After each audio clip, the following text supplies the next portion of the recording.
Assalamualaikum warahmatullahi wabarakatuh. Perkenalkan, kami dari kelompok 4D Pratikum Teknologi Farmasi 3 Steril. Di sini kami akan menjelaskan materi pada pratikum kali ini dengan materi pembuatan injeksi, di mana pada pratikum kali ini melakukan pembuatan pada sediaan vial dan ampul.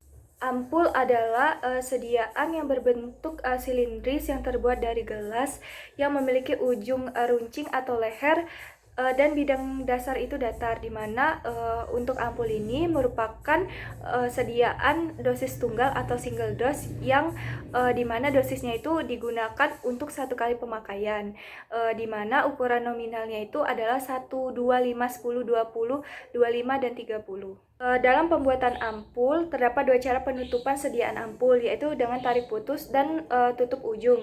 Nah, CPUB itu lebih menyarankan ke tarik putus, tapi itu tergantung pada kualitas sediaan masing-masing. Yang terpenting itu adalah uji kebocoran.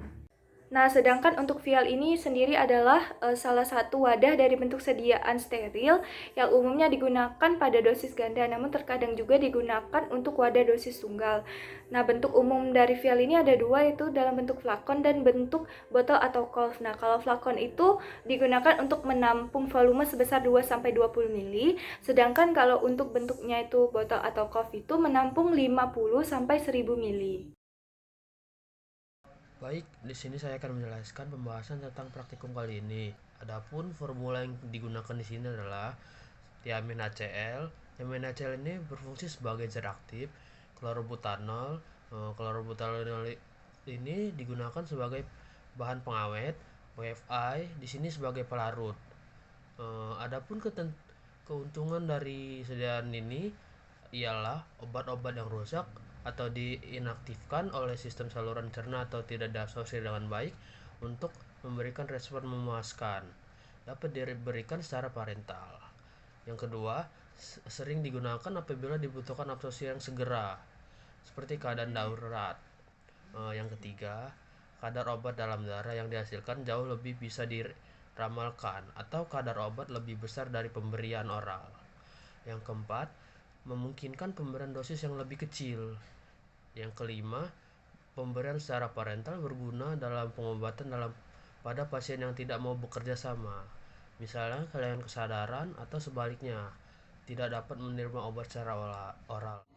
Baiklah, di sini saya akan menjelaskan bagaimana cara menghitung perhitungan tonisitas.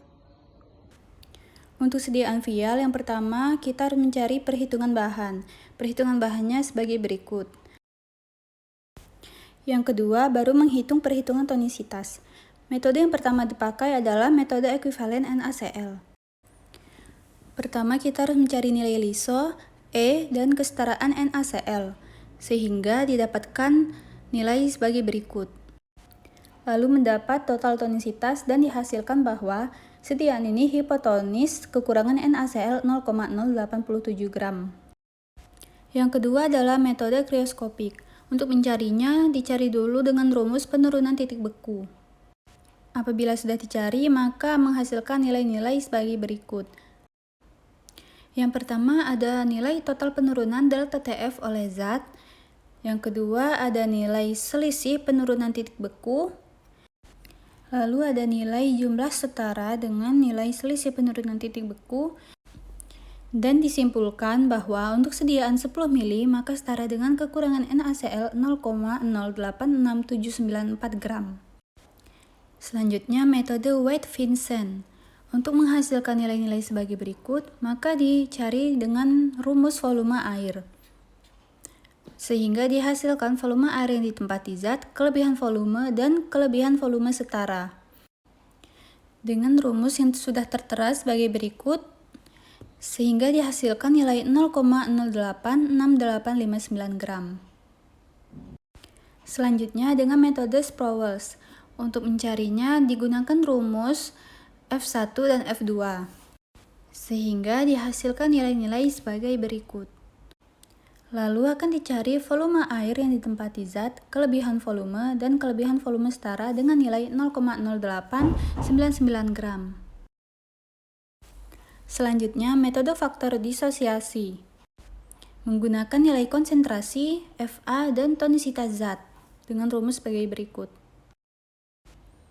Lalu akan didapatkan total selisih tonisitas dan massa NaCl berlebih 10 mili dengan jumlah 0,08956 gram.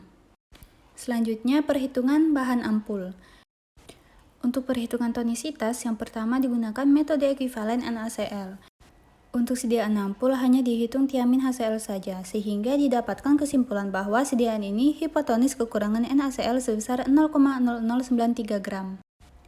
Yang kedua, metode krioskopik, sehingga dihasilkan nilai-nilai sebagai berikut, yaitu total penurunan delta TF oleh zat, selisih penurunan titik beku, nilai yang setara dengan selisih penurunan titik beku, sehingga dihasilkan untuk sediaan 2 mili, maka setara dengan kekurangan NaCl sebesar 0,0091 gram. Selanjutnya, metode White-Vincent, didapatkan nilai volume air yang didapati zat, kelebihan volume, dan kelebihan volume setara sebesar 0,00927 gram.